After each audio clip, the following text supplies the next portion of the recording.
नमस्कार, प्रभात साक्षी न्यूज नाटक और आप सभी का स्वागत है। सेना प्रमुख जनरल उपेंद्र द्विवेदी ने 26वें करगिल विजय दिवस पर द्रास में युद्ध स्मारक पर शहीदों को श्रद्धांजलि अर्पित करने के बाद कहा, हम उन नायकों के ऋणी हैं जिन्होंने राष्ट्र की सुरक्षा सुनिश्चित करने के लिए अपने प्राणों की आहुति दे दी। जनरल उपेंद्र द्विवेदी ने इस अवसर पर मीडिया को संबोधित करते हुए कहा कि सरकार द्वारा सेना को खुली छूट दिए जाने के बाद भारतीय सेना ने पहलगाम आतंकवादी हमले का मुंहतोड़ जवाब दिया। जनरल द्विवेदी ने कहा कि हमने पाकिस्तान में किसी निर्दोष को नुकसान पहुंचाए बिना 9 अहम ठिकानों को नष्ट किया। हमारे वीर शहीदों के बहादुर परिवार, पूर्व सैनिक, वीर जवान, युवा कैडेट्स, स्टूडेंट्स तथा मौजूद सभी गणमान्य अतिथिगण, आज द्रास की इस पूर्ण रणभूमि पर खड़े होकर जहां हमारी वीर सेना ने राष्ट्र की रक्षा में अपना सर्वोच्च बलिदान दिया, उन अमर शहीदों को स्मरण करते हुए और पाकिस्तान के नापाक इरादों पर मिली ऐतिहासिक विजय की 26वीं वर्षगांठ को समर्पित इस पावन अवसर पर सम्मिलित होकर मैं स्वयं को अत्यंत गर्वित और भावुक महसूस कर रहा हूं। यह लगातार चौथी बार है जब मैं कारगिल युद्ध स्मारक और कारगिल विजय दिवस के इस पावन आयोजन में सम्मिलित हो रहा हूं। 2 बार नदन कमांड आर्मी कमांडर की हैसियत से और 2 बार थल सेना अध्यक्ष के रूप में। आज इस पावन अवसर पर कारगिल युद्ध के वीरों के माता पिता, वीर नारियों और सभी परिवारजनों का दिल से आभार व्यक्त करता हूं। आपने राष्ट्र को अपने वीर दिए। आपका हौसला, धैर्य और त्याग हम सब के लिए प्रेरणा है। आज पूरा देश आपके अद्वितीय योगदान और अटूट राष्ट्रभक्ति को श्रद्धापूर्वक नमन करता है। पिछले वर्ष 2024 में हमने रजत जयंती के रूप में इस विजय गाथा का स्मरण किया। वह एक ऐतिहासिक अवसर था जिसे माननीय प्रधानमंत्री श्री नरेंद्र मोदी जी की उपस्थिति ने और भी प्रेरणादायक बना दिया। उस दिन शिंकुल्ला टनल के निर्माण कार्य का भी शुभारंभ हुआ। इस वर्ष भी हमारे माननीय केंद्रीय मंत्रीगण, लेफ्टिनेंट गवर्नर साहब और हमारे सीओ साहब यहां पर उपस्थित होकर हमारे शहीदों को नमन करने आए। यह दर्शाता है कि कारगिल विजय दिवस केवल एक सैन्य आयोजन नहीं बल्कि पूरे राष्ट्र का उत्सव है। जो खामोश खड़े थे बर्फीली चौकियों पर, उनकी दुआ से ही महफूज है ये वतन। आज हम तोलोलिंग, टाइगर हिल और पॉइंट 4875 की ऊंचाइयों के नीचे खड़े हैं और हम केवल उस युद्ध को याद नहीं कर रहे हैं, हम उस भावना का स्मरण कर रहे हैं जो उन रणबांकुरों ने दिखाई थी।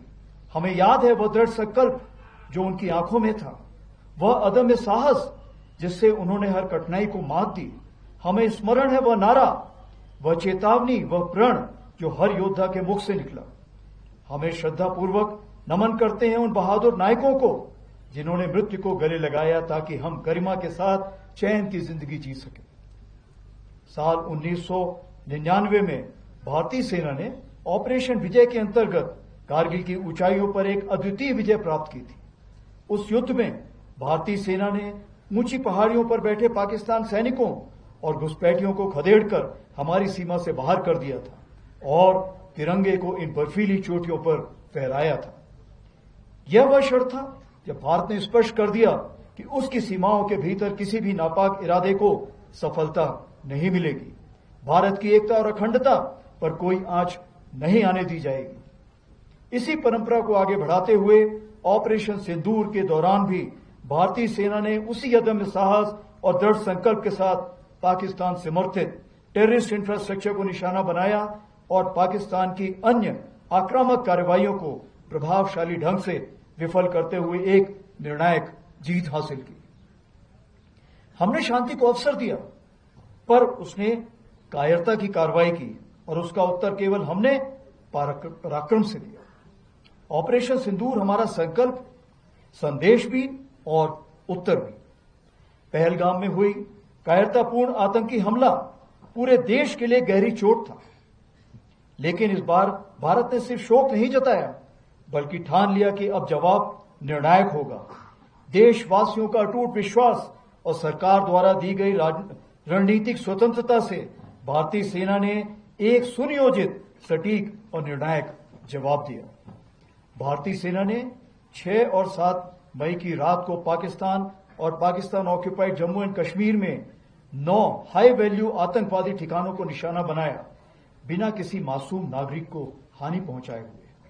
यह केवल जवाब नहीं था, यह स्पष्ट संदेश था कि आतंकवाद को सहारा देने वाले अब नहीं बचेंगे। 7 से 9 मई को पाकिस्तान द्वारा की गई सैन्य कार्रवाई पर भारतीय सेना ने नपातुला और सटीक जवाब दिया।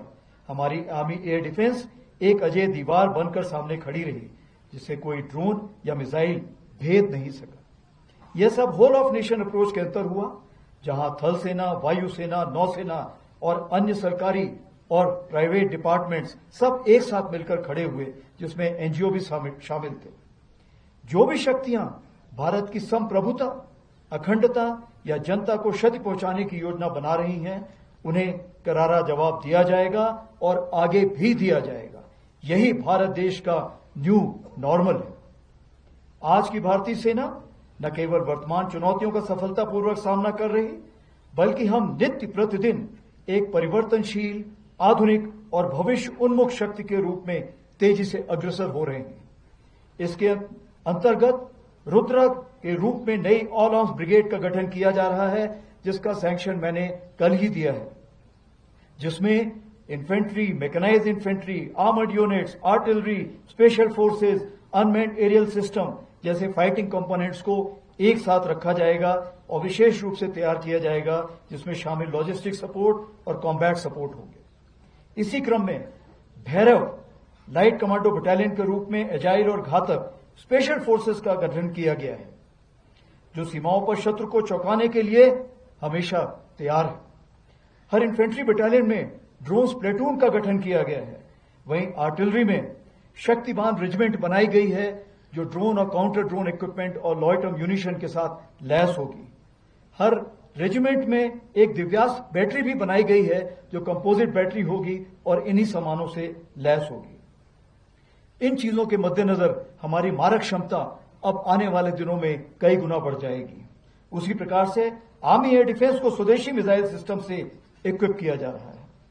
हम पूरी तरह से तैयार हैं कि भारत की 100वीं स्वतंत्रता वर्षगांठ तक यानी विकसित भारत का सपना साकार करें। और इस राष्ट्र निर्माण में हमारी सबसे बड़ी ताकत है हमारा विशाल सेना परिवार, जो लगभग 1.3 करोड़ लोगों का समुदाय है, जिसमें सेवारत सैनिक, उनके परिवार, वेटरन्स और वीर गति को प्राप्त सैनिकों के परिजन शामिल हैं। लद्दाख इसका उदाहरण है, जहां हजारों सैनिक तैनात हैं, अनेक वेटरन्स यहां रहते हैं। सेना केवल रक्षा नहीं कर रही, बल्कि सीमावर्ती क्षेत्रों में राष्ट्र निर्माण में भी अग्रणी भूमिका निभा रही है। लद्दाख में ही कई डुअल यूज इंफ्रास्ट्रक्चर के तहत सड़कें, पुल और नेटवर्क तैयार किए जा रहे हैं, जो सेना और स्थायी नागरिक दोनों के लिए बेसिक सुविधाएं मुहैया कराएंगे। वाइब्रेंट विलेज प्रोग्राम के अंतर्गत चयनित किए गए गांवों में भारतीय सेना द्वारा प्रायोरिटी से विकास कार्य चल रहे हैं।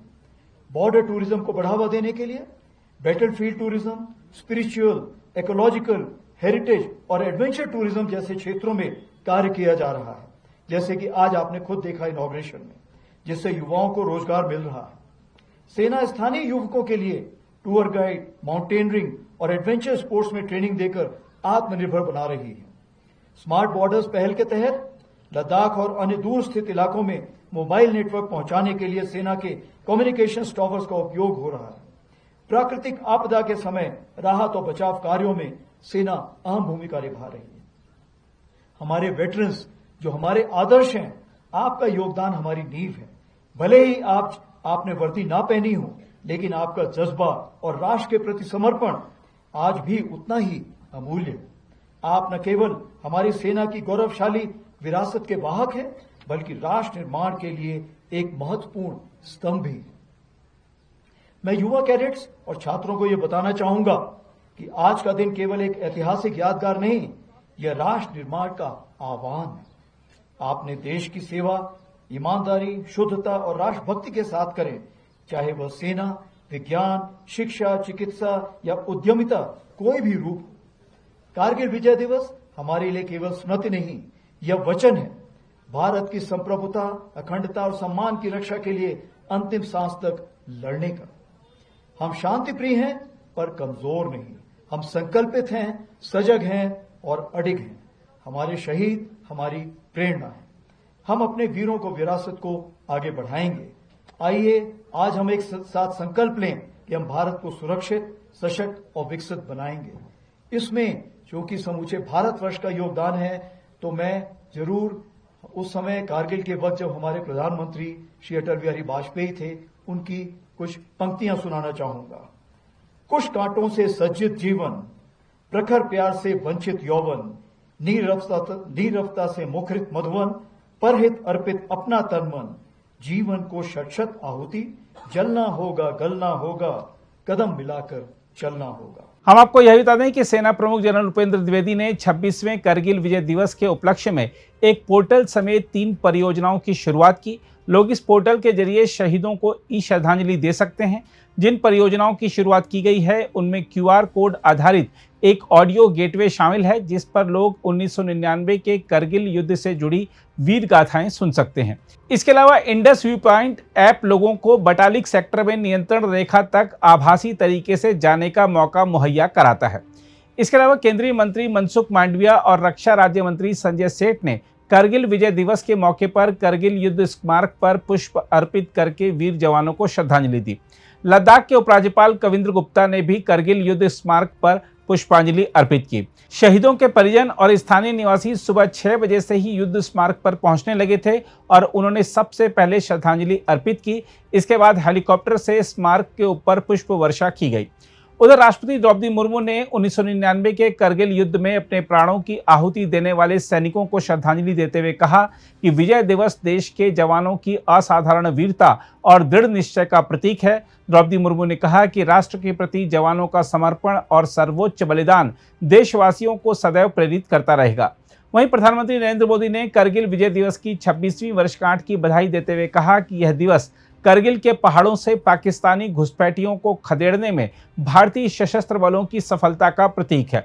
मोदी ने सोशल मीडिया मंच एक्स पर लिखा, देशवासियों को करगिल विजय दिवस की ढेरों शुभकामनाएं। यह अवसर हमें मां भारती के उन वीर सपूतों के अप्रतिम साहस और शौर्य का स्मरण कराता है, जिन्होंने देश के आत्मसम्मान की रक्षा के लिए अपना जीवन समर्पित कर दिया। प्रधानमंत्री ने कहा कि देश के जवानों का मातृभूमि के लिए मर मिटने का जज्बा हर पीढ़ी को प्रेरित करता रहेगा। दूसरी ओर रक्षा मंत्री राजनाथ सिंह ने भी सर्वोच्च बलिदान देने वाले सैन्य कर्मियों को श्रद्धांजलि अर्पित की। राजनाथ सिंह ने दिल्ली स्थित राष्ट्रीय युद्ध स्मारक पर जाकर शहीदों को श्रद्धांजलि दी। इस दौरान तीनों सेनाओं के प्रमुख भी मौजूद थे। इससे पहले राजनाथ सिंह ने सोशल मीडिया मंच एक्स पर पोस्ट किया, करगिल विजय दिवस पर मैं उन वीरों को श्रद्धांजलि अर्पित करता हूं, जिन्होंने सबसे कठिन परिस्थितियों में भी देश के सम्मान की रक्षा में असाधारण साहस, धैर्य और दृढ़ संकल्प का परिचय दिया। उन्होंने कहा, करगिल युद्ध के दौरान उनका सर्वोच्च बलिदान हमारे सशस्त्र बलों के अटूट संकल्प की याद दिलाता है। भारत उनकी सेवा का सदैव ऋणी रहेगा। हम आपको याद दिला दें कि भारतीय सेना ने 1999 में इसी दिन तोरलिंग और टाइगर हिल समेत करगिल की बर्फीली चोटियों पर लगभग 3 महीने तक चली लड़ाई के बाद ऑपरेशन विजय की सफल समाप्ति की घोषणा की थी। अगर आप भी लेना चाहते हैं देश दुनिया की तमाम जानकारी, तो आज ही सब्सक्राइब करें हमारे चैनल को। साथ ही नीचे दिए बेल आइकन को जरूर दबाएं ताकि हर अपडेट आप तक पहुंच सके।